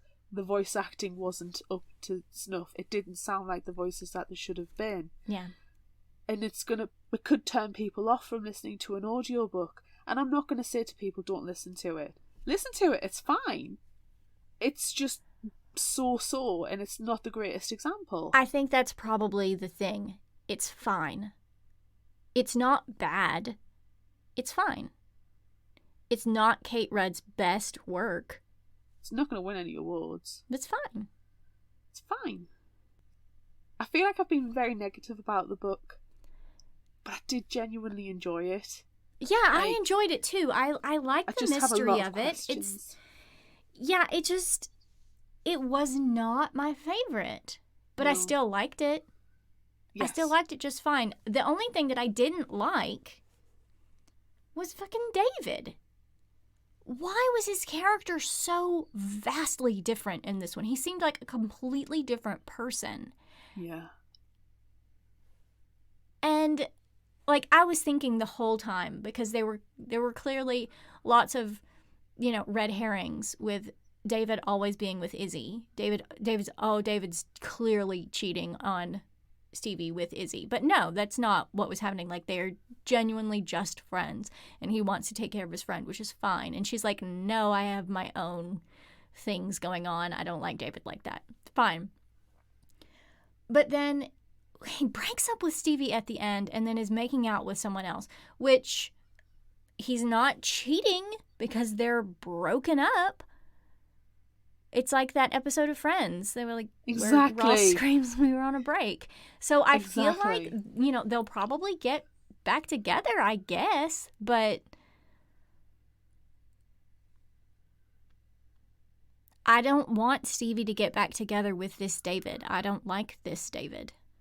No, I agree. I don't like this David. It's just, yeah. I struggled with David's character very much, exactly what you said. I've struggled with Stevie's character this one because she's just turned into a liar pants on fire. Yeah. And she's been so disrespectful to our friends. So disrespectful. That and was disrespectful to Ellingham Academy as well. Yeah. I I also didn't get the mystery of it. I did not understand how she put the pieces together that she did. No, I agree. I don't get it. No, it doesn't make sense. Do you know what I think? As you've just kind of talked about those points, it's come together that it's because this is very much a setup for the next book. And whereas the Truly Devious trilogy, we knew going in there were 3 books to that story, and you have to read all 3 to get the full picture. Yeah. Whereas A Box in the Woods, it was a standalone, and you can enjoy it just for what it is. You don't even need the Truly Devious books at that point. Right. It's a nice standalone. This is clearly a setup book for another one, and I don't like that. I don't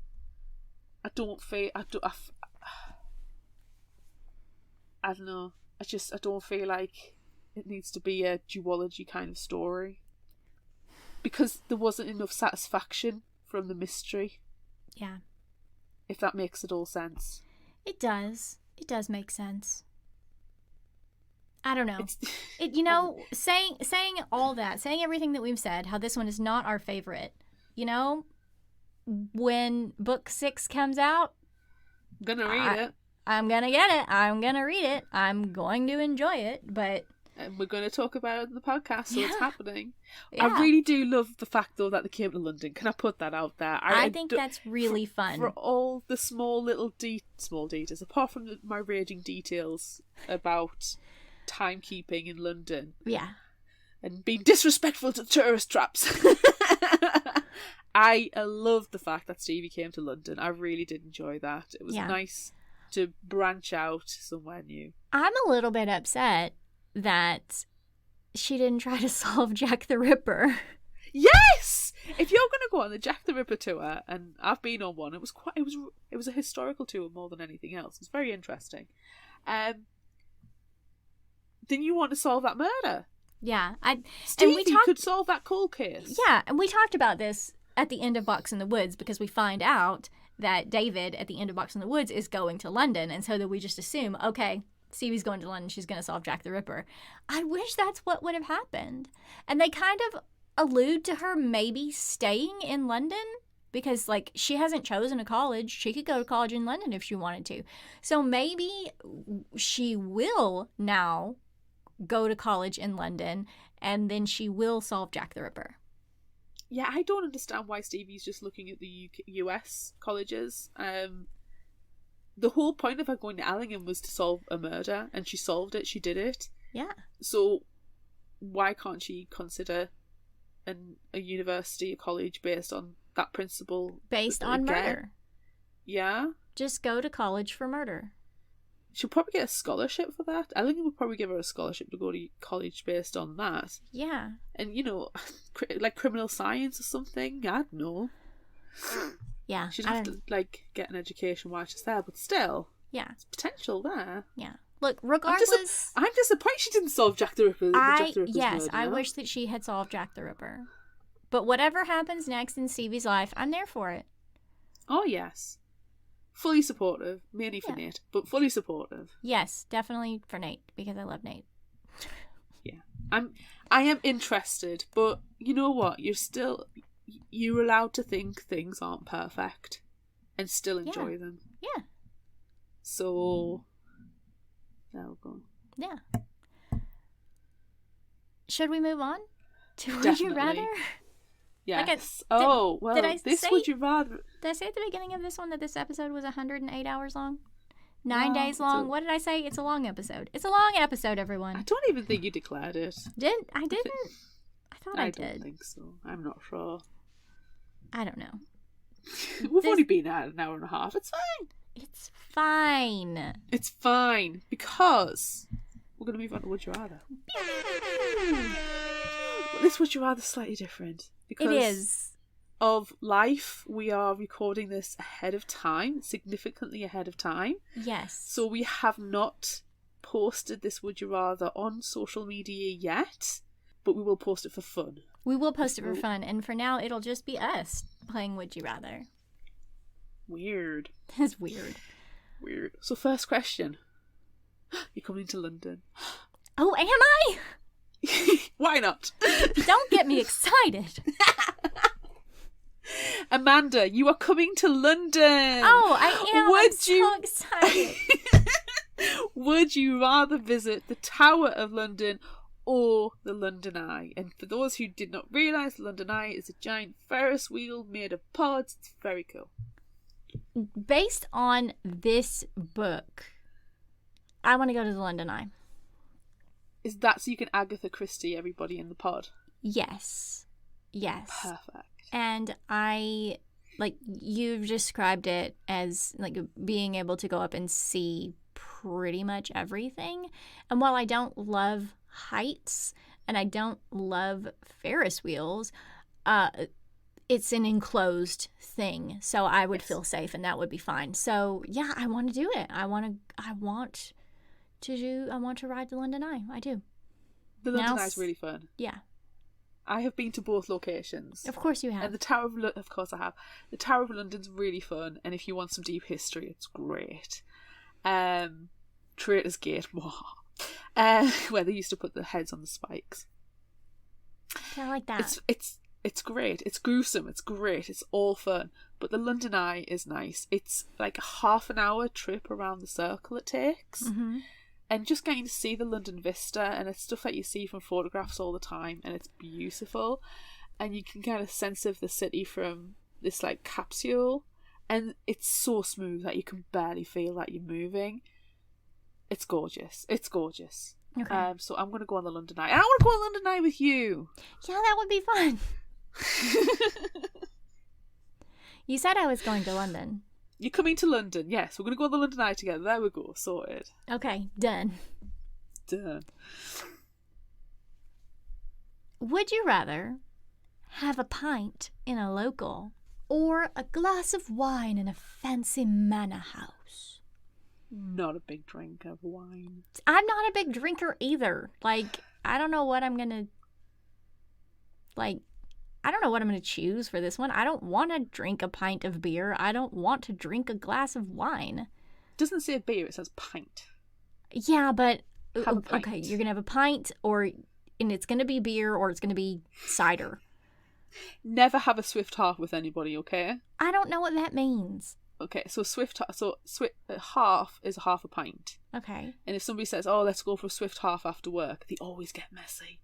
Always. Okay. So it's like you finish from work, so you go to the pub, and instead of having a big pint glass of beer, you'll have half a pint glass of beer. So it's, obviously quicker to drink.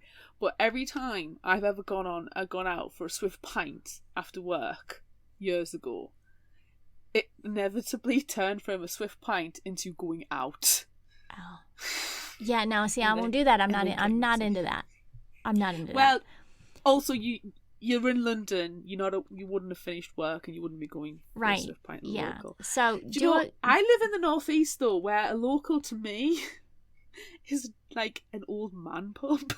Oh. With sticky floors. Think of the Winchester from Shaun of the Dead. Yes, I would love to go to the Winchester. The Winchester is a local. Yeah, I'd love to go there. So I'm going to have a pint in the local, and it's going to be like it's going to be the Winchester from Shaun of the Dead, because it's Would You Rather, and the Lord and Master. You're the Lord and Master. Yes. So if you choose the Winchester from Shaun of the Dead, Then I will choose, and I can't think of the name of the pub that's in Hot Fuzz. But I will go and have a cranberry juice. The only thing I can from that part is every time he's like, pint a lager, Mary. Pint a lager, Mary. Like, that's all I hear. I don't know the name of the pub. But I do know. Is it the Crown? The Crown at Wells. I've just Googled it. Oh, okay. Yeah. So I'll go there. And I'll have a cranberry juice. And I'll throw teenagers out. Because they're too young to be in there. And then I'll sit in the empty pub by myself reading a newspaper and drinking cranberry juice. I'm not having wine in Fancy Manor House. I've been to Fancy Manor Houses and you just feel so uncomfortable. Yeah, I feel like I would have to dress very fancily in a Fancy Manor House, and then I would spill on myself inevitably, so I don't want to do that. No. You get in my trashed out Converse and that'll be about it. Ripped jeans and trash Converse.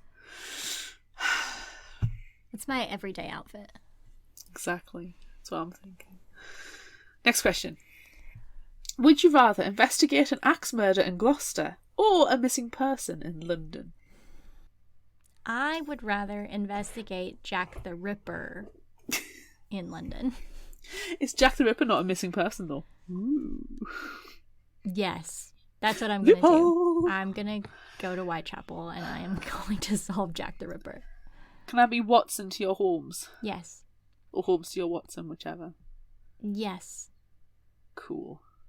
Let's go and solve Jack the Ripper's murder. Yes. In this fabricated trip to London. In this trip to London, we are going to go on the London Eye and then go and solve 100x amount. Is that the murder. beginning of the episode?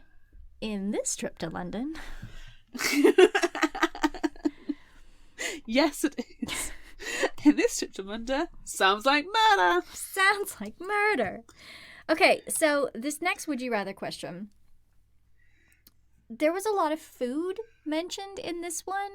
And so I want to know, as a British person, which of these foods would you rather eat? Because they mentioned several multiple times. So doner kebab, fish and chips, full English breakfast, or Indian takeaway. Which one would you rather have? And please tell me, what is a doner kebab? I know what all the other things are. Similar to, I say it's similar to shawarma, but it's of the same origin. Fish and chips is the answer, because I do like the odd fish and chip. On occasion. Yeah. I prefer an Indian restaurant to an Indian takeaway, because you get so much. Full English, as long as there's black pudding on it. See, that I don't want the black pudding. Well, you just say no black pudding then. Yeah, because I'm not an enthusiastic carnivore, and eating a tube of pig blood does not sound... Your vampire credentials have gone in the bin. It's because it's pig. If it was a people sausage, it would be different. That's cannibalism. If it's human blood. Generally speaking, right, for example, if you're staying in a hotel, and there's two versions of the full English. If you're staying in a hotel, a lot of places just do a buffet breakfast. Yeah. So you just put whatever you want on. Yeah. However, if you're staying in a hotel and have scrambled egg, I will warn you, the chances are it's powdered egg, and it's just nasty. Well, I mean, that's how it is wherever you go. Exactly.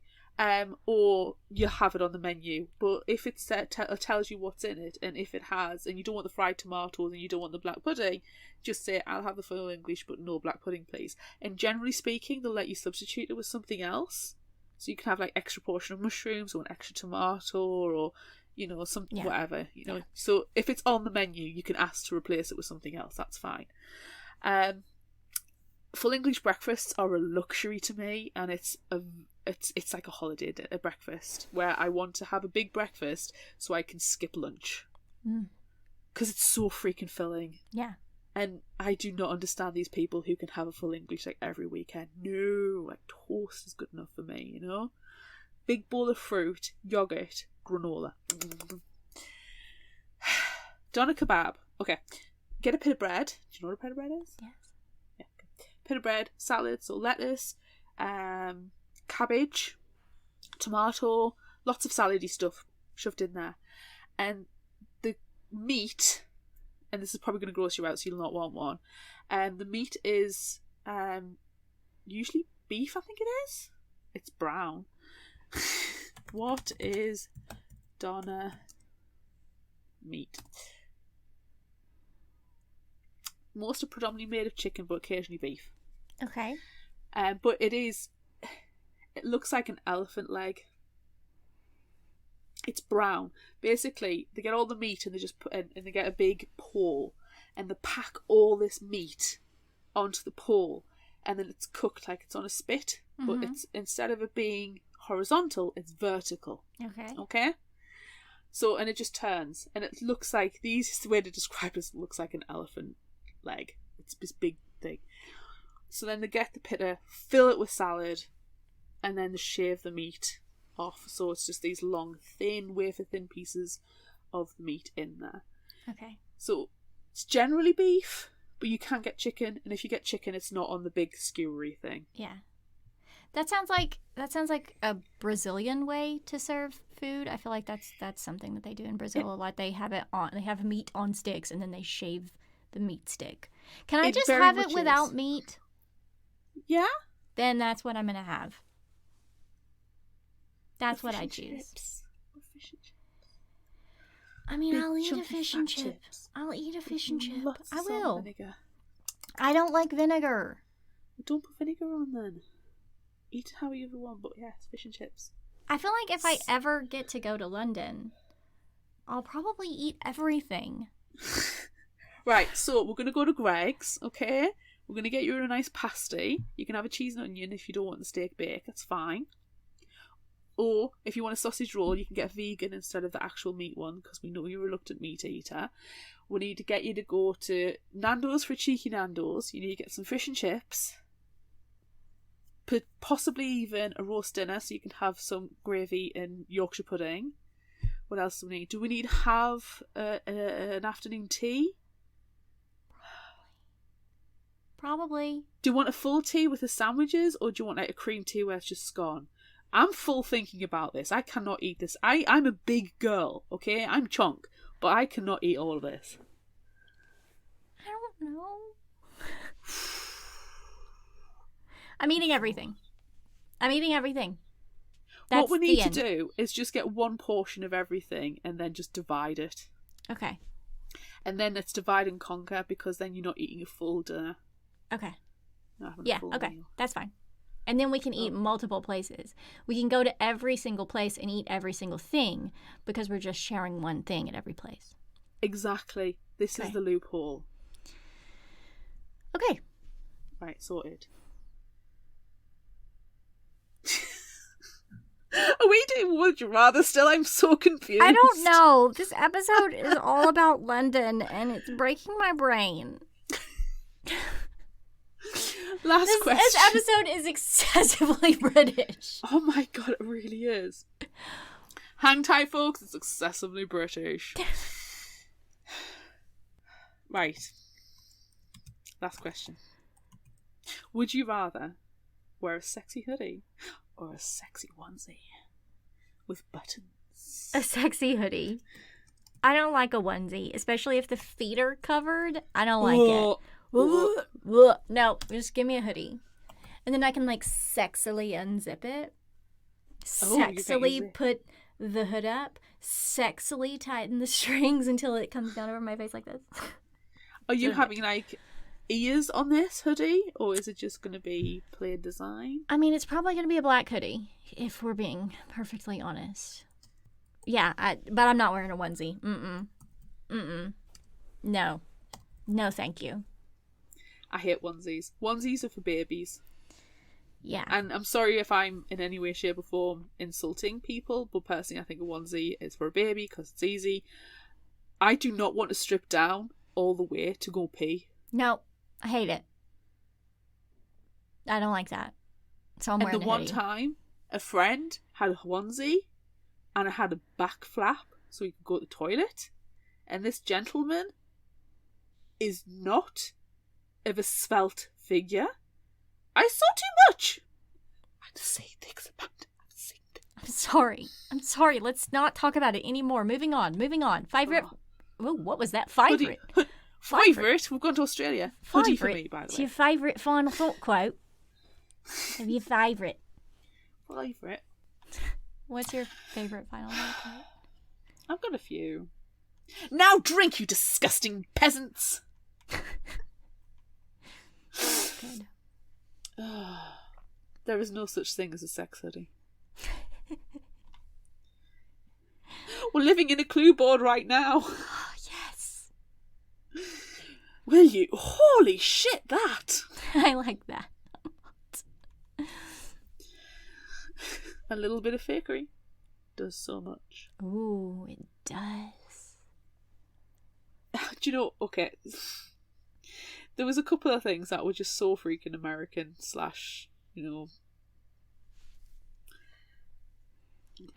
stereotype. And the other thing was where the stereotype came into play. It would rain soon. This is where's England. There was always rain in the future.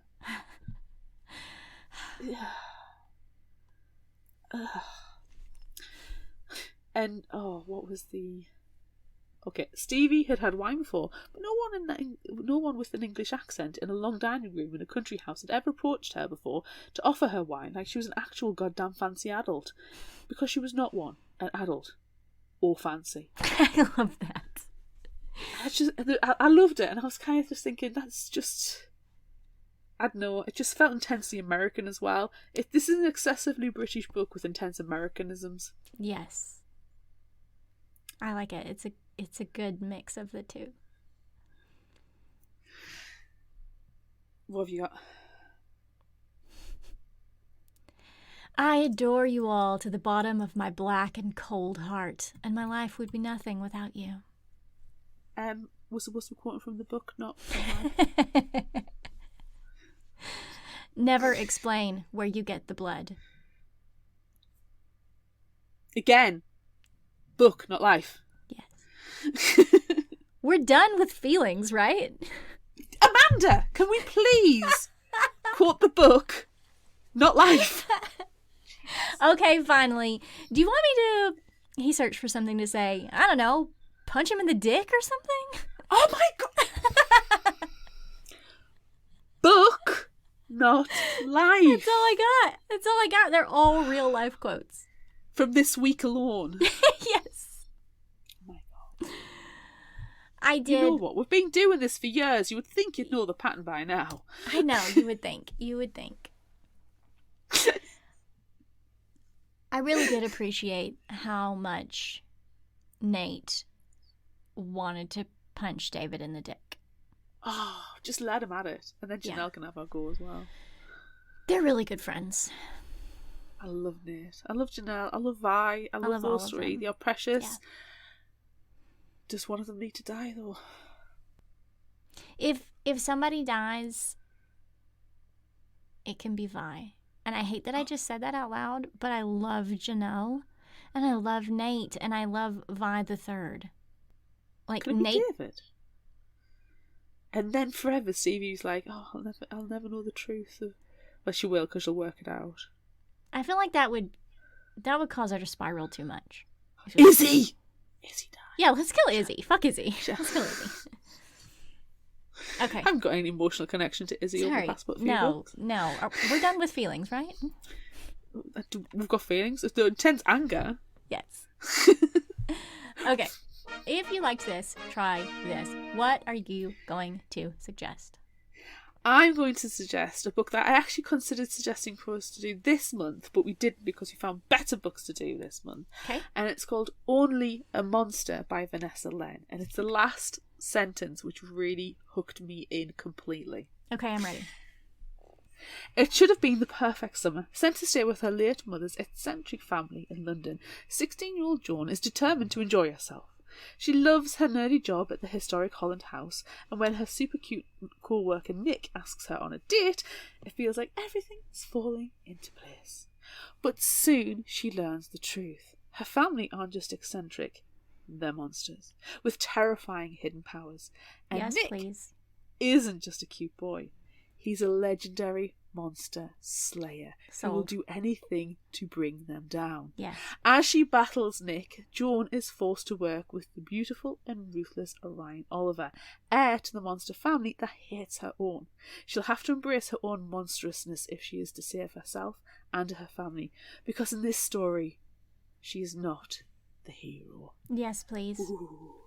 I Yes. love the sound of that book. Yes. So that's Yes, probably please. going to be on the schedule at some point. At some point. We'll find some reason to cram it in or just read it because we want to.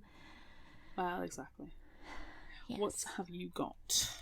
I am going to suggest You Owe Me a Murder by Eileen Cook. We are owed a murder. I know. Sounds like murder. Kim never expected to plot a murder, but that was before her boyfriend dumped her for another girl. Does this sound like a tenuous link? Maybe this is what's going to happen in book 6. Stevie's going to become a murderer and she's going to murder David. No, because we read a Or series Izzy. where basically that happens, but it doesn't, and we got annoyed. You're right. Kim never expected to plot a murder, but that was before her boyfriend dumped her for another girl. Now, Kim's stuck on a class trip to London with him. It's no longer tenuous. And his new soulmate. And she can't help wishing he was a little bit dead, even if she'd never really do that. A little bit of murder. Just a little bit. A little bit of murder. Just a soupçon, an hors d'oeuvre, an amuse-bouche of murder. But when Kim meets Nikki, a stranger on the plane who's more than willing to listen to Kim's woes, things start to look up. Nikki's got a great sense of humor, and when she jokes about swapping murders, Kim plays along. That is, until Kim's ex-boyfriend mysteriously dies.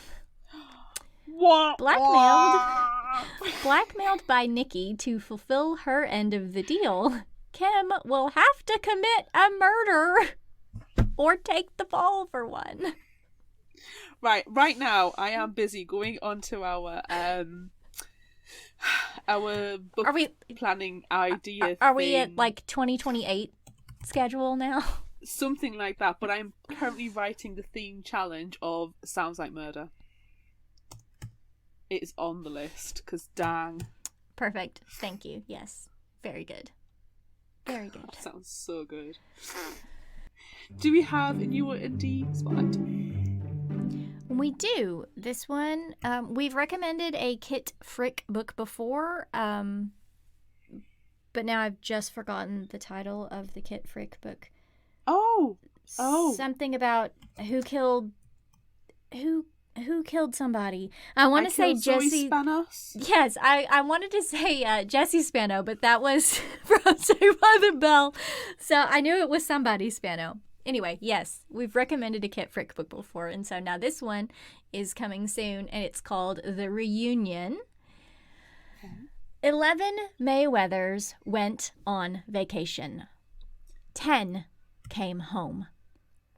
It's been years since the fragmented Mayweather clan was all in one place, but the engagement of Addison and Mason's mom to the dad of their future stepbrother, Theo, brings the whole family to sunny Cancun, Mexico for winter break.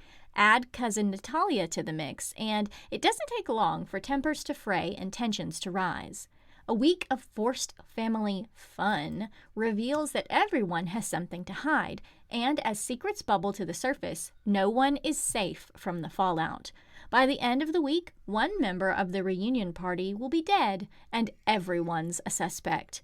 The peacekeeper, Addison, needs a better hiding place. The outsider, Theo, just wants to mend fences. The romantic, Natalia, doesn't want to talk about the past. The hothead, Mason, needs to keep his temper under control. It started as a week in paradise, meant to bring them together, but the Mayweathers are about to learn the hard way that family bonding can be deadly. Ooh, sounds like murder. Sounds like murder. It sounds like murder. That's it for this episode of Fictional Hangover. I'm Amanda. And I'm Claire. Join us next time for our live episode where we discuss the short story Vampires Never Say Die by Zoraida Cordova and Natalie C. Parker. Look out for our Would You Rather polls on social media. Don't forget about our book club and monthly challenges on Facebook. Be sure to visit our shop on Redbubble at fictionalhangover.redbubble.com for all your favorite Fictional Hangover themed merchandise, and become a patron of ours on Patreon at patreon.com/fictionalhangover. Until next time, remember, the only cure for a fictional hangover is another book.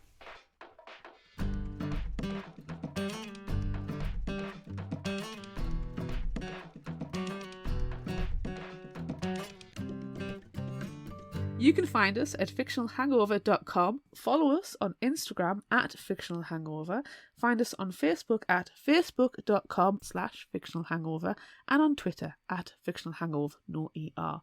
If you like this episode, check out our others, and be sure to rate, review, and subscribe so you don't miss out. And finally, special thanks to Liz Emerson for her music.